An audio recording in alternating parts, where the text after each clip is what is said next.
के वसीले से ही प्रभु के भवन में आते हैं, प्रभु की आराधना करते हैं। सो हमने मत्ती का अंजील शुरू की हुई है, पूरे हम चैप्टर बाय चैप्टर पढ़ रहे हैं और आज उसका 7 से 6 तो हम पढ़ चुके थे पिछले शुक्रवार को।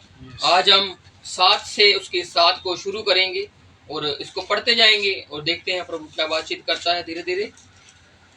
मांगो तो तुम्हें दिया जाएगा, मांगो तो तुम्हें दिया जाएगा, ढूंढो तो तुम पाओगे, ढूंढोगे तो पालोगे, खटखटाओ तो तुम्हारे लिए खोला जाएगा, खटखटाओगे तो तुम्हारे लिए खोला जाएगा। और सचमुच ये प्रभु के बहुत ही सुंदर वचन है और ये प्रभु उपदेश देता है। हमने पिछले चैप्टर में देखा था, इस जगह पर प्रभु मांगने के विषय में बात कर रहे हैं और यहाँ पर कह रहे हैं मांगो तो तुम्हें दिया जाएगा। और एक जगह पर प्रभु का वचन कहता है कि तुम मांगते हो लेकिन मिलता नहीं है, क्योंकि वचन आगे कहता है कि तुम अच्छी इच्छा से नहीं मांगते हो।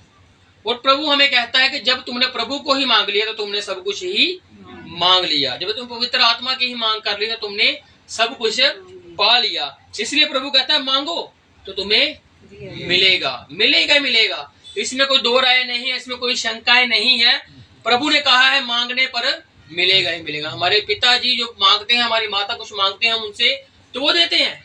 कुछ बात के लिए हमें मना करेंगे, कुछ दिनों के लिए हमारे साथ झगड़ा करेंगे, मना करेंगे, लेकिन बच्चे की जिद को देखकर माता पिता को कुछ करना ही पड़ता है। क्यों? क्योंकि उनका बच्चा है, उनका खून है और जिसका खून है उसको चाहे कुछ भी हो उसको देना ही पड़ता है। जब हम अपने बचपन को देखते हैं तो हम देखते हैं कि हमारे माता पिता ने हमको कैसे पाला और जब हम माता पिता बन जाते हैं तो हमको लगता है कि जो कमियां हमारे बचपन में रही हैं हम अपने उस दौर में आकर अपने बच्चों को किसी चीज की कमी नहीं रखेंगे। ये एक माँ बाप की सोच होती है कि जिस चीज से मैं वंचित रहा वो अपने बच्चों को मैं वो चीज की कमी घटी नहीं होने दूंगा। ये तो जिम्मेवारी है जो माता पिता को लगती है कि मैंने ये चीजें करनी है अपने बच्चों के प्रति। तो इसी प्रकार से हमारा स्वर्गीय पिता है जो प्रभु यीशु मसीह है, उसको मालूम है कि जब मैं धरती पर आया था तो इन लोगों ने मेरे साथ बुरा सलूक कितना किया था और वो हमें भी बता के गया कि तुम्हारे साथ भी बुरा सलूक होगा और तुम भी छोड़े नहीं जाओगे जैसे मैं। हालेलुया। वो हमारा पिता है और उसको हमारी चिंता है, उसको हमारी शरीरों की चिंता है, उसको हमारे मरने के बाद की भी चिंता है, उसको हमारे जीवित रहने पर भी चिंता है। और वो कहता है चिंता मत करो तुम, क्योंकि तुम्हारी चिंता मैंने कर ली हुई है। तुम्हारा पिता है वो, इसलिए उस पिता पर चिंता छोड़ दो, क्योंकि वो कहता मांगो तो तुम्हें दिया जाएगा, ढूंढो तो तुम पालोगे। ढूंढना किसको है? प्रभु को ढूंढना है। और कोई चीज ढूंढोगे तो वो हमको मिल भी जाएगी, लेकिन वो किसी रीति पर जाकर हमको वो नुकसान भी दे सकती है। कई चीजें हम जबरदस्ती ले लेते हैं या धक्के से ले लेते हैं तो वो बाद में हमारे लिए नुकसानदायक बन जाती हैं। लेकिन धन्य है वो इंसान जिसको प्रभु उसकी इच्छा के अनुसार देता है। और कहते ढूंढो तो तुम पालोगे और खटखटाओगे तो तुम्हारे लिए खोला जाएगा। प्रभु खोलेगा, तुम्हारे बंद दरवाजों को खोलेगा वो। जैसे उस जो दोस्त थे, वो दोस्त की कहानी जानते हो ना आप, जो एक बहुत बेशर्मी के हद तक पहुंच गया। उसके बच्चे सो रहे थे, वो घर में सो रखा था और रात को वो जाता है और वो रोटी मांगने जाता है। जो उसके घर में एक मित्र आता है, खटखटाता है ना वो, और उसको ना चाहते हुए भी खोलना पड़ता है। वो ये नहीं देखता कि वो मेरा दोस्त है, वो इसलिए खोलता है कि ये अब इसको विदा करना ही पड़ेगा। इसलिए प्रभु के आगे खटखटाइए तो सही, प्रभु खोलने के लिए बैठा हुआ है। ये नहीं कि आपने एक बार दुआ कर दी तो बार बार दुआ नहीं कर सकते। कर सकते हो आप बार बार प्रभु का दरवाजा खटखटा सकते हो और प्रभु एक ना एक दिन आपके लिए दरवाजे को खोलेगा ही खोलेगा। लेकिन पश्चाताप जरूरी है, आपकी जिंदगी में बदलाव, पश्चाताप जरूरी है। हर एक दिन नया दिन होता है और हर एक पश्चाताप हमारे लिए जरूरी है। इसलिए कहता है कि अगर तुम खोलोगे, खटखटाओगे तो तुम्हारे लिए खोल दिया जाएगा, क्योंकि जो कोई मांगता है उसे मिलता है। ये तो है नहीं किसी को मिला नहीं है। जितने आज हम इस जगह पर बैठे हुए हैं सबको कुछ ना कुछ प्रभु ने दिया हुआ है, किसी को ज्यादा किसी को कम, लेकिन हम सब फिर भी एक हैं, हम सब बराबर हैं। क्यों? क्योंकि मसीह ने ही कहा है तुम सब मेरे लिए एक समान हो। चाहे कोई कुछ दिन पहले आया, कुछ साल पहले आया, जहाँ बचपन से ही मसीह में है, लेकिन प्रभु की नजर में आप सब एक समान उसके बच्चे हो और उसकी निगाह है जो नजर जो आप पर पड़ी हुई है। इसलिए वो कहता है मांगोगे तो मिल भी जाएगा, क्योंकि वो देने के लिए ही तो बैठा हुआ है। हाँ जी। और जो ढूंढता है वह पाता है। आपने परमेश्वर को ढूंढा, आपने खुदा की खोज की और आपको वो मिल भी गया। अब आप खुदा की खोज करके ही बैठे हुए हो और अब आपकी खोज खत्म हो गई है खुदा के प्रति कि मुझे कोई और खुदा ढूंढना है। नहीं, अब आप एक ही खुदा पर आकर अड़िंग हो चुके हो, अटक चुके हो, क्योंकि आपको मालूम है कि इसके अलावा और कोई खुदा नहीं है। इसलिए उसने कहा कि ढूंढोगे तो पा भी लोगे, क्योंकि हमने खुदा, सच्चे खुदा को ढूंढ लिया है जो हमारे लिए जीवित खुदा है। और आगे क्या कहता है, और जो खटखटाता है उसके लिए खोला जाएगा। इसलिए ये तीनों चीजें हैं जो आपस में रिलेशन है, इनका आपस में ये मेल मिलाप रखते हैं, मांगना, ढूंढना और खटखटाना। क्योंकि मांगना क्या है, मांगना किससे है, प्रभु से। ढूंढना किसको है, प्रभु को ढूंढना। खटखटाना किसका है, प्रभु का दरवाजा खटखटाना है। और इसलिए जब होगा ये तो सब कुछ सही सही सही चलेगा, इसमें कोई रुकावटें, गलत चीजें नहीं होगी। हाँ जी, तुम में से ऐसा कौन मनुष्य है हाँ जी, कि यदि उसका पुत्र उससे रोटी मांगे हाँ जी, तो वह उसे पत्थर दे? प्रभु अब उसको दुनियावी बात पर ले आता है, लोगों को एग्जाम्पल देते रहते हैं कि तुम में से फिर बताओ मुझे कोई ऐसा मनुष्य है जिसका बच्चा रोटी मांगे और उसको पत्थर दे दे। ऐसा कोई मनुष्य नहीं है। अगर वो है तो उसका दिल बहुत ही पत्थर का बन चुका हुआ है कि अगर अगला उसका बच्चा रोटी मांग रहा है और उसको रोटी देने की बजाय वो उसको रोटी ही नहीं दे रहा, ऐसा कोई पिता वैसे होगा नहीं। अगर होगा तो वो उसको अपना बच्चा मानता ही नहीं होगा। क्यों? क्योंकि पिता के दिल में रहम होता है अपने बच्चे के प्रति, चाहे वो कैसा भी हो, लेकिन वो उसका पिता है और वो उसका बच्चा है, क्योंकि खून का रिश्ता है। और हमने भी मसीह के साथ खून का रिश्ता कर लिया हुआ है। अब उसको हमारी चिंता है क्योंकि वो हमारा पिता है। अगर हम उसके रोटी मांगेंगे तो रोटी ही देगा, रोटी से बढ़कर दे देगा वो, क्योंकि वो मुहैया खुद ही करता है। उसको यहोवा यरी कहा जाता है, मुहैया करने वाला। तो इसलिए कहता है तुम में से ऐसा कौन मनुष्य, कौन इंसान है, यदि उसका पुत्र रोटी मांगे तो वह उसे पत्थर दे, या मछली मांगे तो उसे सांप दे? कोई उससे मछली मांगे तो उसको वो सांप को खाता नहीं, क्योंकि वो जहरीले होते हैं और उनका जो स्वभाव है वो अलग ही होता है। वो दूध भी पिएंगे और डंग भी मारेंगे, उनकी एक नेचर है, एक स्वभाव है ऐसा। इसलिए कहता है कि अगर वो मछली मांगेगा तो तुम उसको सांप दोगे। हाँ जी, अतः जब तुम बुरे होकर अपने बच्चों को अच्छी वस्तुएं देने जानते हो। हम क्या हैं, बुरे। प्रभु का कह रहा है बुरे हो तुम लोग, और अगर तुम बुरे होकर अपने बच्चों को अच्छी वस्तुएं देते हो। हालेलुया। आज हम बुरे हैं, लेकिन कोई इंसान बुरा मानता है और कोई नहीं मानता अपने आप को। कोई कहता है कि मैं सही हूं बिल्कुल, लेकिन ऐसा कुछ भी नहीं है। प्रभु ने हमको बुरा कह दिया कि तुम बुरे होकर अपने बच्चों को अगर अच्छी वस्तुएं देते हो, इस कारण तो तुम्हारा स्वर्गीय पिता अपने मांगने वालों को अच्छी वस्तुएं क्यों ना देगा? अच्छी वस्तुएं क्यों अच्छी वस्तु देगा वो, उसमें कोई बुरी चीजें नहीं होगी। पिछली बार देखा था ना हमने फास्टिंग वाले दिन में, क्या वचन था कि उसने अच्छा बीज बोया लेकिन वैरी ने बुरा बीज बोया। उसने बुरे को भी अच्छा बनाने की ठान ली। हालेलुया। क्योंकि उसने कहा मैंने अच्छे और बुरे दोनों के लिए ही सूर्य उदय करता हूँ, दोनों के लिए मैं वर्षा करता हूँ, एक समान मौसम मेरा दोनों के लिए रहता है। अगर वो मेरा अच्छा बीज बढ़ेगा तो साथ में बुरा भी बढ़ेगा, लेकिन अच्छे को देखकर बुरा एक दिन बदलेगा।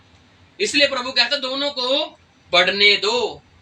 बोया मैंने आज, तो अगर कोई दूसरा बो के गया है तो काट दूंगा मैं, क्योंकि उसने कहा जहां मैं बीजता भी नहीं, बुरा बीज प्रभु ने नहीं बीजा, कहता जहां मैं बीजता भी नहीं वहां से काटता हूं। इसलिए वो वहां से उसको अच्छा बनाकर काटने वाला प्रभु है। इसलिए इंतजार कीजिए उस बुरे इंसान का, कब प्रभु में बदल जाएगा आपको भी नहीं पता लगेगा। और इसलिए कहता है कि तुम बुरे होकर ऐसे अच्छे काम करते हो, तो मैं जो अच्छा हूं इतना, मैं तुम्हें फिर अच्छी वस्तुएं क्यों ना दूंगा। मैं तुम्हारा स्वर्गीय पिता तुमको फिर अच्छी वस्तुएं क्यों ना दूंगा। हाँ जी, इस कारण जो कुछ तुम चाहते हो हाँ जी, कि मनुष्य तुम्हारे साथ करे। अब हमारी बात है कि प्रभु कहता है तुम चाहते हो, जो तुम चाहते हो कि मनुष्य तुम्हारे साथ करे। हम चाहते हैं मनुष्य हमारे साथ प्रेम से बोले, हम चाहते हैं कि मनुष्य हमारे साथ मेल से रहे, हम चाहते हैं कि मनुष्य हमारे साथ अच्छी अच्छी बातें करे, हम चाहते हैं कि मनुष्य हमारे साथ भलाई करे। पहले फिर हमें भी वैसा ही करना होगा। बिना दिए हुए कुछ वापस वैसे नहीं मिलने वाला। इसलिए प्रभु कहता है कि जैसा तुम क्या चाहते हो तुम्हारे साथ व्यवहार किया जाए, तो वैसा ही तुम्हें भी व्यवहार करना पड़ेगा। अगर तुम किसी को बुरा बोलोगे तो अगला भी तुम्हारे लिए फिर अच्छा नहीं बोलने वाला। इसलिए अगर चाहते हो कि तुम्हारे लिए कोई अच्छे शब्द बोले तो तुम्हें पहले अच्छे शब्द बोलने पड़ेंगे। इसलिए तुम चाहते हो कि अगर दूसरे की निगाह अच्छी हो तो पहले हमें अपनी निगाह अच्छी करनी पड़ेगी। इसीलिए प्रभु कहते हैं अपने आप को जांचो कि तुम मसीह में हो भी या नहीं हो। प्रभु पहला थर्मामीटर हमारे ऊपर ही लगाता है कि अपनी आंखें बंद करो और अपने आप को जांचो कि तुम मसीह में हो या नहीं हो। इसलिए वो कहता है कि जैसा तुम चाहते हो कोई इंसान तुम्हारे साथ करे, वैसा ही तुम भी उनके साथ करो, क्योंकि व्यवस्था और भविष्यवक्ताओं की शिक्षा यही है। उनकी शिक्षा यही है। अच्छा करोगे तो अच्छा मिलेगा, अच्छा बीजोगे तो अच्छा ही काटोगे, बुरा बीजोगे तो बुरा ही काटोगे। ये व्यवस्था कहती है हाथ के बदले हाथ, दांत के बदले दांत। लेकिन हमने पिछली बार देखा था कि प्रभु ने व्यवस्था को कैसे एक अच्छे रूप में बदल दिया, उसने कैसे लोगों के साथ प्रेम करना सिखा दिया। जो पिछले उपदेश पढ़ते हैं तो प्रभु बताता है कि पहले तुम सुन चुके हो, हाथ के बदले हाथ, दांत के बदले दांत, आंख के बदले आंख। अब मैं तुम्हें कहता हूं कि तुम अपने स्थानीय वालों के लिए भी दुआएं करो, फिर तुम्हारा पता लग गया कि तुम स्वर्गीय पिता की संतान हो। प्रभु ने शिक्षाएं को अपने प्रतिरूप में अच्छी कर दी। पहले वो एक क्या करती थी, दोष पूर्वक लोगों को दोषी बनाती थी, दोषी ठहराती थी उनके कामों की वजह से। लेकिन प्रभु कहता है कि जब मैंने शिक्षा दी है, मैंने अनुग्रह और प्रेम को लेकर आया हूं। प्रभु प्रेम का संदेशवाहक था, प्रभु ने मोहब्बत को फैलाया इस दुनिया में आकर। और इसीलिए वो कहता है कि जैसा तुम चाहते हो तुम्हारे साथ हो, वैसा ही करो, क्योंकि भविष्यवक्ता और व्यवस्था की शिक्षा भी यही है। हाँ जी, सकरा और चौड़ा मार्ग। अब रास्ते की बात है, एक सकरा है और एक चौड़ा है, एक तंग मार्ग है, एक खुला मार्ग है। हाँ जी, सकेत फाटक में से प्रवेश करो। प्रभु क्या कहता है, जो फाटक तंग दिखता है, जो आपको लगता है कठिनाई है, मुसीबतें हैं, तंगियां हैं, लेकिन मैंने फिर भी उसी में से गुजरना है, क्योंकि प्रभु की जो राह है वो आसान राह नहीं है। जो सच वाला रास्ता होता है वो बहुत ही कठिन होता है, क्योंकि सच वाले राह पर आप चलोगे तो लोगों से बहुत बातें सुनने को मिलने वाली हैं। लेकिन आप चलते रहोगे चलते रहोगे चलते रहोगे तो एक दिन आप उस मंजिल को जो प्रभु ने आपके लिए रखी हुई है, आपको वो मिल जाएगी। इसीलिए कहते सकेत फाटक से, जो तंग फाटक है, प्रभु सलाह दे रहा है उससे प्रवेश करो। हाँ जी, क्योंकि चौड़ा है वह फाटक और सरल है वह मार्ग, हाँ जी, जो विनाश को पहुंचाता है। जो फाटक चौड़ा है, जो खुला है, और जो सरल दिखता है दिखने में कि इतना खुला मारेगा, सब चल रहे हैं, हम भी चलते हैं इसके साथ। प्रभु कहता है ये विनाश को ले जाएगा। अगर चुनना है तो प्रभु को चुनो, क्योंकि प्रभु एक ही है। इस बात को समझना, प्रभु एक है, लेकिन बाकी जो संस्थाएं हैं वो क्या कहती हैं, चलते रहो, सब एक ही है। वो खुला मार्ग है ना, मन चाहा कुछ भी, लेकिन प्रभु कहता है एक ही है। अगर प्रभु की ओर से प्रवेश होकर करोगे तो आपको बहुत मुसीबतें चलनी पड़ेंगी, लेकिन प्रभु आपको एक सही जगह पर पहुंचाने की ताकत रखता है, क्योंकि उसने कहा है मार्ग सत्य जीवन मैं हूं, जो मेरे पीछे चलेगा वो जीवन को पालेगा। मर भी जाओगे जीवित करूंगा, जिंदा रह जाओगे बदल दूंगा। इतनी प्रभु ताकत रखता है। देखने के तो सरल तंग मार्ग लगता है प्रभु कि बहुत कठिन है, बहुत मुश्किल है इस पर चलना, लेकिन प्रभु कहता है चलो तो तुम्हें जीवन मिलेगा, चलने पर ही जीवन मिलेगा, रुके रहने पर सोचने पर नहीं मिलने वाला, प्रभु के रास्तों पर चलने से ही जीवन मिलने वाला। इसे कहता है जो चौड़ा मार्ग है, सरल दिखता है, लेकिन वो विनाश को लेके जाने वाला है। हाँ जी, और बहुत से हैं जो उसमें से प्रवेश करते हैं। उसमें थोड़े नहीं प्रवेश करेंगे बड़े चौड़े मार्ग से, उसमें बहुत सारे जाने वाले हैं, मतलब के विनाश में बहुत सारे लोग जाने वाले हैं। लेकिन प्रभु चाहता है, प्रभु की आज्ञा है कि आप जो तंग मार्ग है उसमें प्रवेश करो, मतलब मेरी तरफ चलो, क्योंकि मैं देखने में आपको तंग लगूंगा, लेकिन मैं आपको जिंदगी देने वाला हूँ, मैं आपको बचाने वाला हूँ। इसलिए जब आप एक खुदा की बात करते हो तो लोगों को अच्छा नहीं लगता है। क्यों? क्योंकि वो मार्ग ही एक है। समझ रहे हो बात को? इसलिए जब एक की बात करोगे तो गुस्सा आएगा ही आएगा, विरोधताएं होंगी, लेकिन आपने अपनी बात पर अड़िग रहना है कि प्रभु जो परमेश्वर है वही हमारा मान खुदा है। हालेलुया। इसलिए क्या कहता है कि बहुत सारे लोग जो होंगे उसमें प्रवेश करेंगे। क्यों? क्योंकि वो चौड़ा मार्ग लगता है उनको। हाँ जी, क्योंकि सकेत है वह फाटक जो और कठिन है वह मार्ग, हाँ जी, जो जीवन को पहुंचाता है। जीवन को जाने वाला मार्ग जो है वो कठिन है। आज हम जिस राह पर चले हुए हैं वो कठिन मार्ग है। कब कुछ नहीं पता, कब क्या हो जाना है, कब कहां से क्या हो जाएगा, कुछ भी नहीं पता। और जहां जहां पर हो रहा है उनको मालूम है। हमारा खुदा का शुक्र है कि हम पता नहीं कैसे प्रभु ने हमको बचा के रखा हुआ है। लेकिन छत्तीसगढ़ देख लो या कितने और इलाके देख लो ऐसे जहां पर विरोधता ही हो रही है, लेकिन वो फिर भी प्रभु का नाम लेना बंद नहीं कर रहे हैं। अभी हमारे पर वैसी मुसीबतें आई नहीं है, लेकिन प्रभु हमें तैयार कर रहा है उसी मुसीबतों का सामना करने के लिए, क्योंकि उसने कहा है कि वो कठिन मार्ग है, जो तंग मार्ग है, और लेकिन वो आपको जीवन में लेके जाएगा। हालेलुया। ये जीवन तो चला जाएगा संसारिक, लेकिन आपको वो आत्मिक जीवन देने वाला मार्ग है। इसीलिए कहता है उसमें, लेकिन हाँ जी, और थोड़े हैं जो उसे पाते हैं, बहुत थोड़े हैं जो उसे पा लेते हैं। और आप शायद उसमें थोड़े से में आ रहे हो, क्योंकि आप बैठे हुए प्रभु के वचन को सुन रहे हो। और जो लोग प्रभु के वचन को सुनते ही नहीं है, वो चौड़े मार्ग की ओर दौड़े जा रहे हैं, जिनको प्रभु के वचन से लेना देना ही नहीं कोई, जैसी जिंदगी चलिए चलाई जा रहे हैं। लेकिन प्रभु चाहता है कि मेरे पीछे चलो, मेरी संगति करो, मैं तुम्हारा मुक्तिदाता हूँ, मैं तुमको जीवन की ओर लेकर जाऊंगा। इसलिए प्रभु कहता है कि थोड़े ही होंगे जो उसमें जाएंगे। और आप अपने मन में, दिल में विश्वास कर लो कि आप उन थोड़े में आ रहे हो। ये विश्वास आपने करना है, ये कोई आपको करवाएगा नहीं आके, ये आपने खुद करना है। क्योंकि प्रभु ने कहा मांगो मिलेगा, ढूंढो पाओगे, खटखटाओ तो खोला जाएगा। ये काम आपने करने हैं, प्रभु ने बोल दिया। करने किसने है?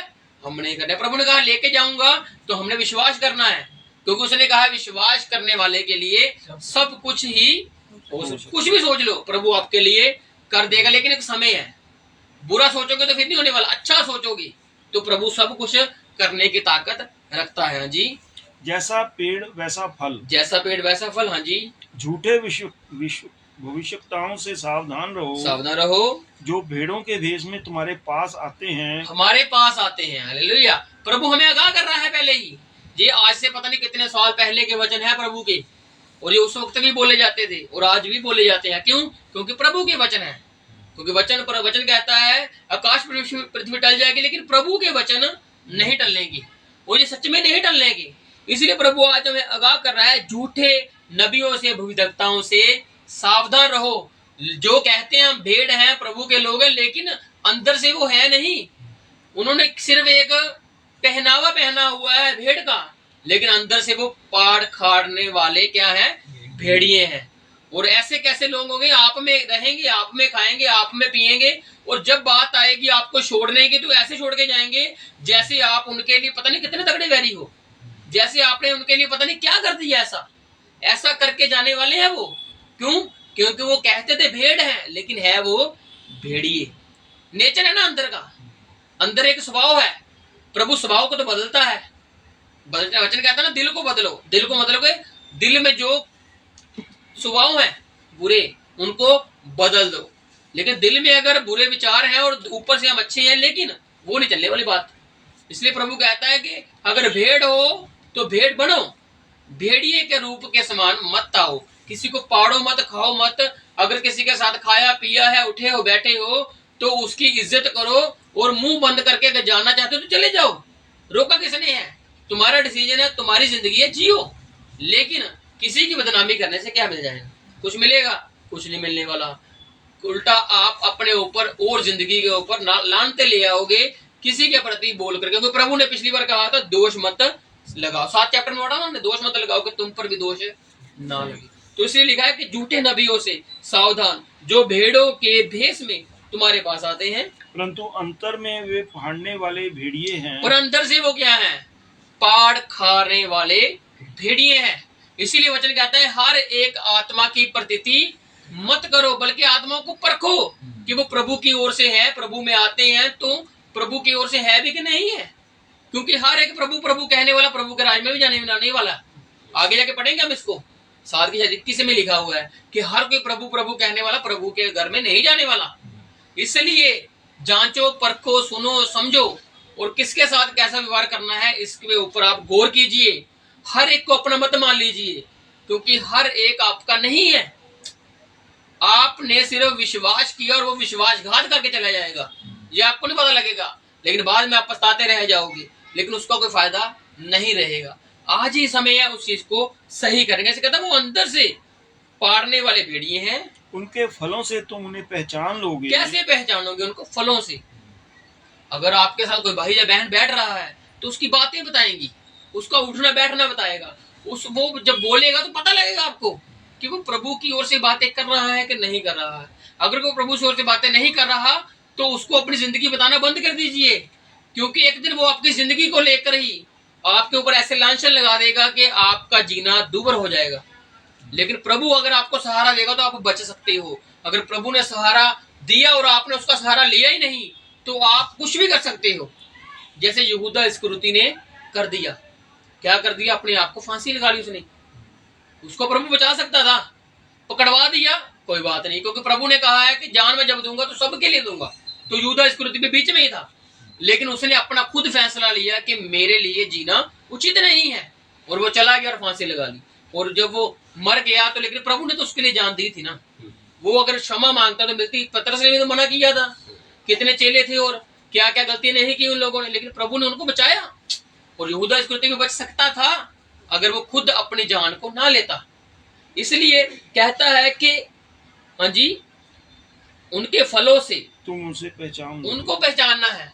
पहचानना तुम लोगों नहीं है, प्रभु ने तुमको समझ दी है, अकल दी है, बुद्धि दी है, बहुत कुछ दिया प्रभु ने आपको। अब इतने आप बच्चे मत बने रहिए कि आपको पता ही न लगे कि कौन प्रभु की ओर से है और कौन है ही नहीं। इसीलिए कहता है कि उनके फलों से पहचानोगे। क्या लोग झाड़ियों से अंगूर अजी या ऊंट कटारों से अंजीर तोड़ते हैं? ऐसा नहीं होता। जो फल है, जैसे आपने कुछ आम या अंजीर खानी है तो आप अंजीर के फल से ही तोड़ोगे, उसके पेड़ से तोड़ोगे। आप उनमें से कांटे उटकारे नहीं तोड़ सकते। जैसा पेड़ है वैसा फल वो देगा ही देगा। अगर अच्छा पेड़ है तो उसके मुंह से भी अच्छी बातें फिर निकलेंगी, बुरी नहीं निकलेंगी, वो आपको प्रभु के साथ जोड़ेगा। लेकिन अगर कोई बुरा पेड़ है तो वो प्रभु से आपको दूर करेगा। प्रभु से क्या, पहले वो कलीसिया से दूर करेगा, कलीसिया के लोगों में वैर विरोध डालेगा कि भाई उस बहन से उस भाई से मत मिल, ये मत कर, वो मत कर। क्यों? क्योंकि वो चाहता है पहले इनमें वैर डले, बाद में उसको मैं प्रभु से दूर कर ही दूंगा खुद ही। तो इसलिए अच्छा पेड़ है जो अच्छे फल ही देने वाला है, ऊंट उटकारे नहीं देने वाला। हाँ जी, इसी प्रकार हर एक अच्छा पेड़ अच्छा फल लाता है, अच्छा पेड़ अच्छा फल ही लेके आएगा, और निकम्मा पेड़ बुरा फल लाता है। जो बुरा है वो बुरा ही लेके आएगा, क्योंकि अच्छे बुरे दोनों बीजेंगे है ना। एक प्रभु ने क्या बीजा, गेहूं, वैर ने क्या बीज दिया, एक जंगली एक बीज बीज दिया, बड़े दोनों ही हैं। अब बुरा थोड़ा सा अच्छा बन के आ गया है अच्छे को खराब करने के लिए, लेकिन अच्छा उसको अपने अच्छे व्यवहार से बदल सकता है। अगर वो बुरे व्यवहार के साथ ही बदल गया तो फिर कहाँ रही प्रभु की योजनाएं। समझ, प्रभु की योजनाएं हैं कि जैसे मैंने प्रेम से संसार को जीता है तुम लोग भी जीत सकते हो। तुम्हारे अंदर एक वो ताकत होनी चाहिए, क्योंकि प्रभु ने आपको अधिकार में रखा हुआ है। हर एक आत्मा की प्रतीति ना करो, और हर एक अच्छा पेड़ अच्छा फल ही लेके आएगा, बुरा बुरे लेके आएगा। अच्छा पेड़ बुरा फल नहीं ला सकता। जो अच्छा है वो कभी बुरा बोल ही नहीं सकता। समझ रहे हो, वो बुरा नहीं कर सकता किसी का। जो अच्छा है वो अच्छा ही करेगा, अच्छा ही सोचेगा, अच्छा ही बोलेगा, क्योंकि वो अच्छा पेड़ है। हाँ जी, उसकी क्वालिटी है, उसके अंदर ऐसी क्वालिटी पाई जाती है। जैसे प्रभु यीशु मसीह में ये क्वालिटी थी, वो बहुत ही अच्छे थे, और संसार में जितने अच्छे व्यक्ति हैं वो सबसे अच्छे थे, और संसार में जितने परमेश्वर हैं वो सबसे अच्छे परमेश्वर थे। क्यों? क्योंकि उसने गाली के बदले गाली नहीं दी, उसने मार खाई लेकिन मारा नहीं किसी को। वो लोगों के लिए प्रार्थनाएं कर रहा है, लोगों के लिए क्षमा मांग रहा है, ऐसा किसी ने नहीं किया, लेकिन प्रभु यीशु मसीह ने ऐसा किया। इसीलिए तो आज हम उसके अनुयायी हैं, उसके पीछे चलते हैं। क्यों? क्योंकि वो सबसे अच्छा पेड़ था, और वो अच्छा पेड़ अच्छा ही फल लेके आएगा। हाँ जी, और ना निकम्मा पेड़ अच्छा फल ला सकता है। निकम्मा ला नहीं सकता अच्छा फल, लेकिन आप उसके आप अपने अच्छे व्यवहार से उसके लिए कुछ कर सकते हो कि वो अच्छा फल लेके आ सकता है। क्यों? अगर आप भी उसके समान जैसे वैसा था वैसे बन गए तो फिर नहीं लेके आने वाला। लेकिन अगर आप उसको बदलने की कोशिश करोगे, प्रभु का प्रेम बताओगे, प्रभु की मोहब्बत बताओगे, तो किसी ना किसी रीति से प्रभु की ओर आ सकता है, और बुरे पेड़ को अच्छा फल भी लग सकता है, और वो अच्छा बन जाएगा। हाँ जी, जो पेड़ अच्छा फल नहीं लाता। अब बात है, प्रभु ने कहा था ना कि सबसे पहले मैं कहूंगा काटने वालों से कि बुरे को लेकर आओ। अब जब कटने की बारी आती, प्रभु कहता ना पहले मैं बुरे को बुलाऊंगा, क्योंकि वो बदले ही नहीं। प्रभु ने कितनी कोशिश की, बदले ही नहीं। अब करो क्या कहता है कि जो पेड़ फल अच्छा लाता ही नहीं वह काटा और आग में डाला जाता है। वो काटा जाएगा, आग में डाला जाएगा। इस प्रकार उनके फलों से तुम उन्हें पहचान लोगे। उनके फलों से तुम उनको पहचानोगे। और फल क्या है? प्रेम, संयम, जो गलातियों में लेके हुए हैं, ये आत्मा के फल हैं, और ये होने जरूरी है। प्रेम, शांति, धीरज, संयम, और भी प्रकार के ऐसे वो फल है परमेश्वर के आत्मा के फल, और वो होने जरूरी है। अगर वो किसी इंसान में है नहीं तो प्रभु कहता है कि वो बुरा पेड़ फिर बुरा फल ही लेके आने वाला है। जी, जो मुझसे हे प्रभु कहता है जो मुझसे हे प्रभु कहता है, उनमें से हर एक स्वर्ग के राज्य में प्रवेश ना करेगा। सब नहीं जाने वाले, उनमें से हर एक जो है वो सब लोग हैं जो हर एक स्वर्ग के राज्य में प्रवेश प्रभु आज संसार में सब लोग कर रहे हैं। सब लोग प्रभु को पुकारते हैं, कोई किस नाम से, कोई किस नाम से। और जो मसीह वाले हैं, ये बाइबल की बात मसीही लोगों के लिए है। जो बाइबल की बातें हैं वो मसीही लोगों के लिए है, जो प्रभु यीशु मसीह को अच्छे नहीं बन पाए, लेकिन प्रभु कहते थे, आश्चर्य कर्म भी करते थे, दुष्ट आत्माओं को भी निकालते थे, और लोगों के आगे भविष्यवाणी भी बहुत कुछ करते थे। ये आगे उनकी बात है कि जो मुझसे हे प्रभु कहते हैं, उनमें से हर एक प्रभु के राज्य में प्रवेश नहीं करने वाला, परंतु वही जो मेरे स्वर्गीय पिता की इच्छा पर चलता है। पर केवल प्रभु की इच्छा पर चलना है। लोगों को प्रभु के पीछे लगाना है, ना कि अपने पीछे लगाना। आज अगर मैं कहता हूं कि मेरे पीछे चलो, तो मैं सबसे बड़ा झूठा कहलाऊंगा, और आप मेरे इस कही हुई बात को समझ लोगे कि मैंने आपसे क्या कह दिया। और अगर आप ये जानने के बाद भी मेरी और इज्जत करो, तो फिर वो क्या, फिर अंधे हो चुके हो प्रभु में, फिर आप अंधे हो चुके हो। इसलिए जो कोई कहता है उसको सुनिए कि वो कहने वाला क्या कह रहा है, और आपके पास परमेश्वर का पवित्र शास्त्र है, इसमें से पढ़िए कि ये बात सच है कि नहीं है। अगर सच नहीं है तो छोड़ दीजिए, अगर सच है तो उस पर चलिए। इसलिए हर किसी के ऊपर विश्वास मत कीजिए अंधाधुंध। समझिए कि वो प्रभु की इच्छा पर चल रहा है या नहीं चल रहा है। जी, वो कह स्वर्ग की इच्छा पर चलेगा, वही बचाया जाएगा। उस दिन बहुत से लोग मुझसे कहेंगे, उस दिन बहुत सारे लोग आएंगे और कहेंगे, हे प्रभु, हे प्रभु, हे प्रभु, हे प्रभु, क्या हमने तेरे नाम से भविष्यवाणी नहीं की। ये उन लोगों की बात है जो भविष्यवाणी करते हैं। सीधा सीधा देखा जाए, पढ़ा जाए तो ये भविष्यवाणी करने वालों की बात है, जो भविष्यवाणी करते हैं। अब ये नहीं जो करते हैं वो सभी बुरे हैं। जो लोगों को अपने पीछे लगाते हैं वो है कुछ, जो कहते हैं कि फॉलो जीसस को कहते हैं, लेकिन जब उनको वो कुछ बोला जाता है, प्रभु के बराबर बोला जाता है, तो वो उसको मना नहीं करते कि मत बोलो मुझे ऐसा। उसको वो पतसहन करते हैं, मना भी नहीं करते और हाँ भी नहीं करते। क्यों? क्योंकि उनको लगता है जैसे बोल रहे हैं बोली जाए। समझाना तो समझाने वाले का काम है ना। अगर टीचर कुछ क्लास में समझा रहा है बच्चों को, तो समझना किसने, बच्चों ने समझना है ना। अगर टीचर ही नहीं कुछ समझा पा रहा तो फिर बच्चे भी क्या समझेंगे। और जिन लोगों ने टीचर की बात सुन ली, समझ ली, तो वो पास भी हो जाते हैं, और जिन्होंने नहीं सुनी वो फिर पीछे बैठे बैठे फेल भी हो जाते हैं कहीं, और एग्जाम होते हैं ऐसे। तो ऐसे ही है भविष्यवाणी जो करते हैं, जो लोगों को अपने ही पीछे लगाना चाहते हैं, अपनी वाहवाही चाहते हैं, अपनी प्रशंसा चाहते हैं। उन्होंने कहा, प्रभु हमने तेरे नाम से भविष्यवाणी की और तेरे नाम से दुष्ट आत्माओं को नहीं निकाला। इतना ही नहीं, भविष्यवाणी तक नहीं किया हमने, बल्कि हमने बड़ी से बड़ी दुष्ट आत्माओं को भी निकाला। हाँ जी। और तेरे नाम से बहुत से आश्चर्य कर्म नहीं किए। किसके नाम से करें? प्रभु के ही नाम से करें। प्रभु यीशु मसीह का नाम ही ले रहे हैं। इसलिए आज हर कोई प्रभु यीशु मसीह का जो नाम लेता है, हर एक की बात की प्रतीति मत करो। देखो कि लोग उसको फॉलो कर रहे हैं कि प्रभु को फॉलो कर रहे हैं। अगर लोग उसको फॉलो कर रहे हैं तो वो उसको मना नहीं कर रहा लोगों को, तो कहीं ना कहीं फिर गड़बड़ है।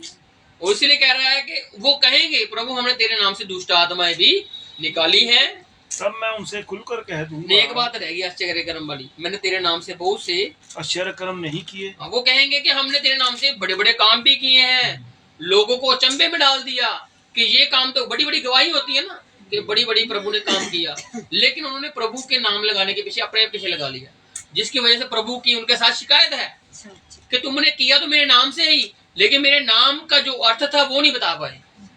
मैं मुक्तिदाता हूँ, मैं जीवन देता हूँ। इसी प्रकार से जब चेलों को कहा कि जाओ, तुम्हारे पास अधिकार है, तुम दुष्ट आत्मा को निकालो, तुम बड़े बड़े चीजें करो, और वो करके आते हैं। वो आते हैं, जाते हैं, करके आते हैं, बहुत खुश होते हैं। लेकिन प्रभु का उनके साथ एक ही सवाल था, उनकी खुशी अलग कर दी प्रभु ने, उनकी जिंदगी को प्रभु ने अलग रख दिया। जब उन्होंने कहा, प्रभु तुमने देखा हमने तेरे नाम से बड़े बड़े काम करके आए हैं। प्रभु कहता, हाँ मैंने देखा था, शैतान गिर रहा था, आकाश से गिरते मैंने देखा, लेकिन तुम इसके लिए खुश मत हो कि दुष्ट आत्माएं या दुष्ट जो चीजें हैं वो तुम्हारे वश में है, बल्कि इस चीज के लिए खुश हो कि तुम्हारे नाम स्वर्ग में लिखे हुए हैं। हालेलुया। इसलिए इसी से खुशी करनी है।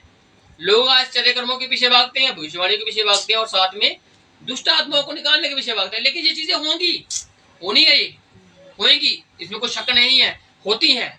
लेकिन प्रभु का नाम सबसे आगे रखना है, प्रभु को सबसे आगे रखना है, क्योंकि जिसने किया है उसका नाम ही अगर हमने छुपा लिया तो फिर प्रभु कहेगा, उस वक्त कहेंगे प्रभु तेरे नाम से, तेरे नाम से। प्रभु कहेगा मेरा नाम तो था लेकिन वो पीछे ही था, तुम्हारा नाम तो कुछ ज्यादा आगे था, बढ़ाई तुम्हारी ज्यादा हो रही थी, लेकिन प्रशंसा तो प्रभु खुद चाहता ना मेरी हो। इसलिए अगर हम किसी की प्रभु की प्रशंसा छुपाते हैं तो प्रभु फिर हमें आगे नहीं करता है। संसार में तो हम किसी रीति से आगे आ जाएंगे, लेकिन उस संसार में कैसे आगे आ पाएंगे, वो प्रभु रोकता है। इसलिए कहता है कि सब कुछ किया, आश्चर्य कर्म किया हमने तेरे नाम से। तब प्रभु क्या कहेगा, तो मैं उनसे खुल कर कह दूंगा। प्रभु किसी से छुप कर बात नहीं करेगा। प्रभु कहता मैं खुल कर बताऊंगा उनको, मैंने तुमको कभी नहीं जाना, मैंने तुमको कभी जाना ही नहीं। हालेलुया। देखो है मसीह लोग प्रभु का नाम ले रहे हैं, प्रभु के नाम से दुष्ट आत्माएं निकल रही है, प्रभु के नाम से भविष्यवाणी हो रही है, आश्चर्य कर्म हो रहे हैं। किसके नाम से? अगर प्रभु को जानेंगे तो प्रभु तभी जानेगा ना। प्रभु को तो नाम तो जानते हैं लेकिन प्रभु को नहीं जानते। प्रभु का नाम जानना और प्रभु को जानना दोनों में फर्क है। जादूगर शमौन जानता था प्रभु यीशु मसीह का नाम, उसने पैसे लेकर खरीदने की कोशिश की कि जो तुम काम करते हो मुझे पैसे लो और मुझे सिखाओ। वो कहता ये पैसे वाली चीज नहीं है। हालेलुया। यीशु मसीह का नाम आज सारा संसार जानता है, लेकिन जानने में और उसको मानने में फर्क है।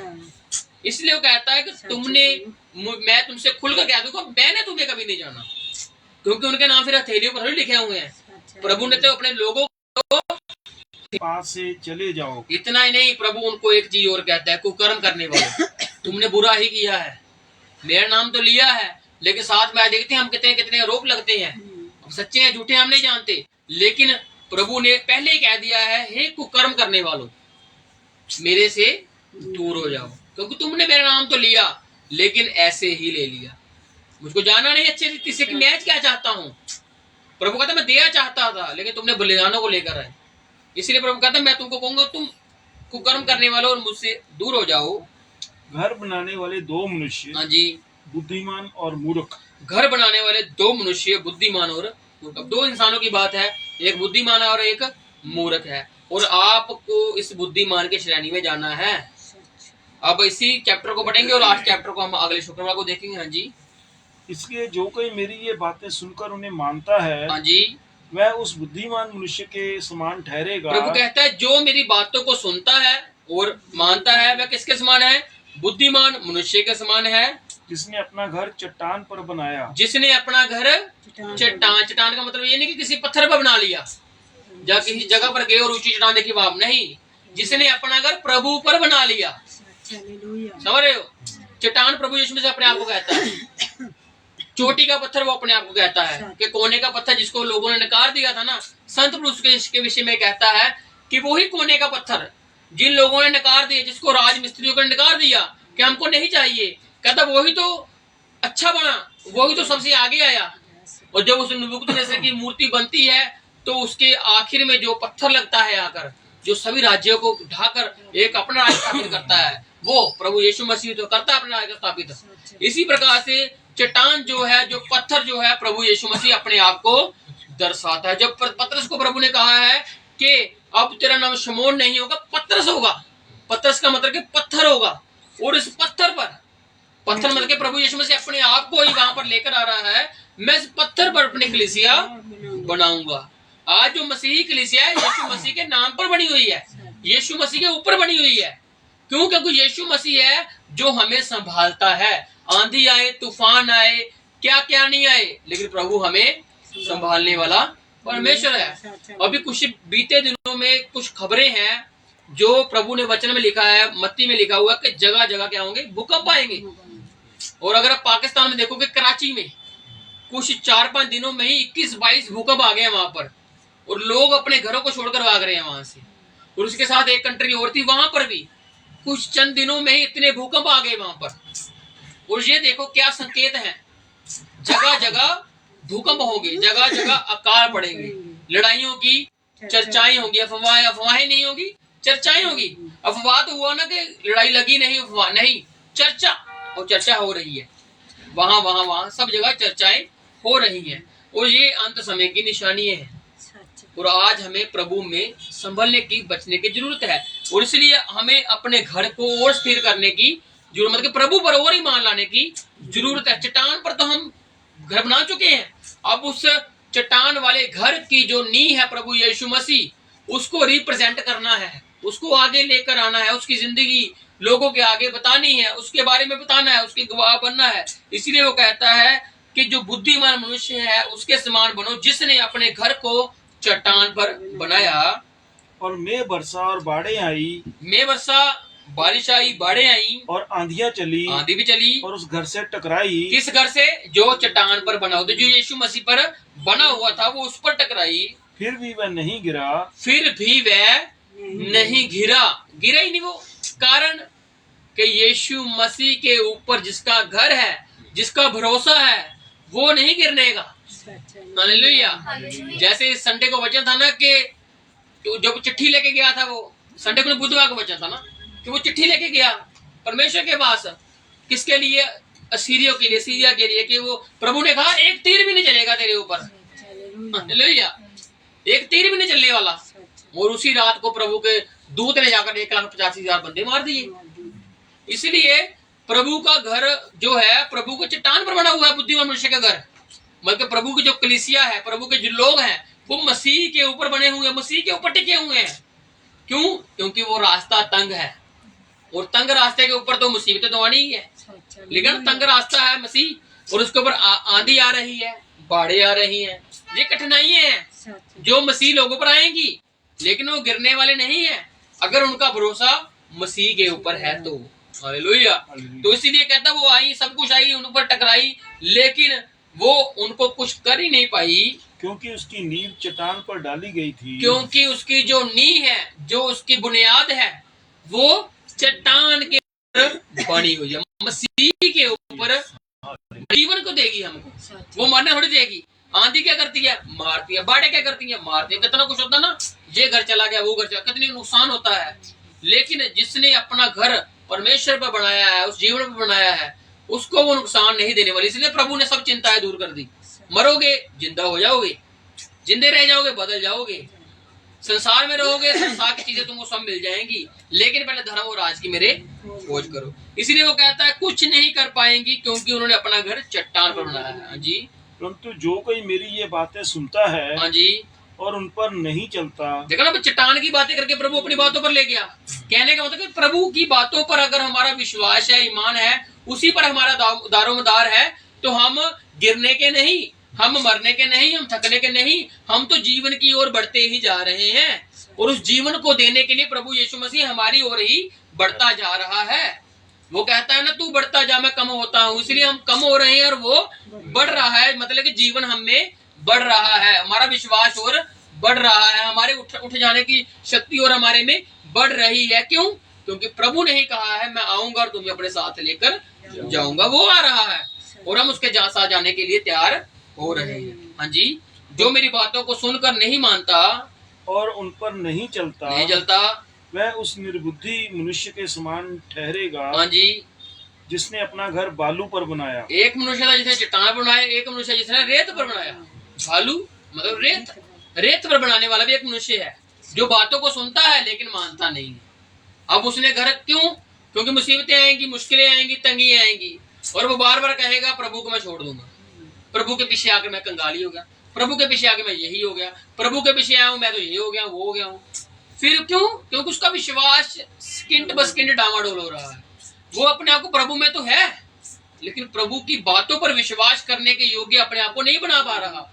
इसलिए प्रभु कहता है, फिर उसने अपना घर बना दिया है रेत के ऊपर। अगर मेरे ऊपर घर होता तो मैं गिरने ना देता, लेकिन उसने घर बना दिया अविश्वास के ऊपर। रेत क्या है? अविश्वास। निकल जाएगी, धूल के समान वो चले जाएगी। इसे कहता है अविश्वास पर घर नहीं बनाना, विश्वास पर घर बनाना है, प्रभु के विश्वास पर। हाँ जी। और मैं बरसा और बाढ़ें आई और आंधियां चली। ये चीजें उस पर भी आई, जो चीजें चट्टान पर आई, मसीह के लोगों पर आई, वही चीजें यही मसीह लोगों पर भी आ रही हैं। प्रभु लेकिन इनको मूर्ख कह रहा है। प्रभु को तो मानते हैं लेकिन विश्वास नहीं करते। प्रभु में तो है लेकिन विश्वास कमजोर है। प्रभु में तो है लेकिन प्रभु पर पूरा ईमान नहीं ला पा रही। इसलिए प्रभु कहता है, उनको मूर्ख कहता है। क्यों? क्योंकि उन्होंने अपना घर फिर एक अविश्वास पर बनाया, जिससे क्या हुआ? आंधियां आई, बाढ़ आई। हाँ जी। और उस घर से टकराई और वह गिरकर सत्यानाश हो गया। सत्यानाश ही होगा घर। क्यों? क्योंकि विश्वास ही नहीं है। विश्वास होगा तो गिरने वाले नहीं हो। उस हिजकिय्याह राजा का परमेश्वर पर विश्वास था, और परमेश्वर के पास वो गया, और उस पर वचन भी यही था कि प्रभु के पास जाना है हमने।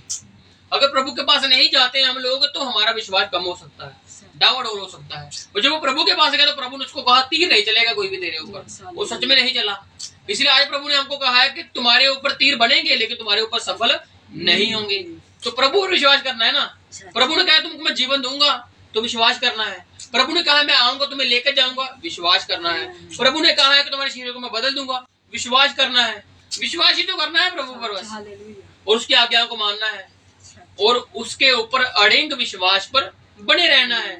और प्रभु क्या चाहता है? उसकी संगतियों में आना, दुआएं प्रार्थनाएं करनी, लोगों से प्रेम रखना, मेल मिलाप रखना, ये तो प्रभु चाहता है और ये हमने करना है।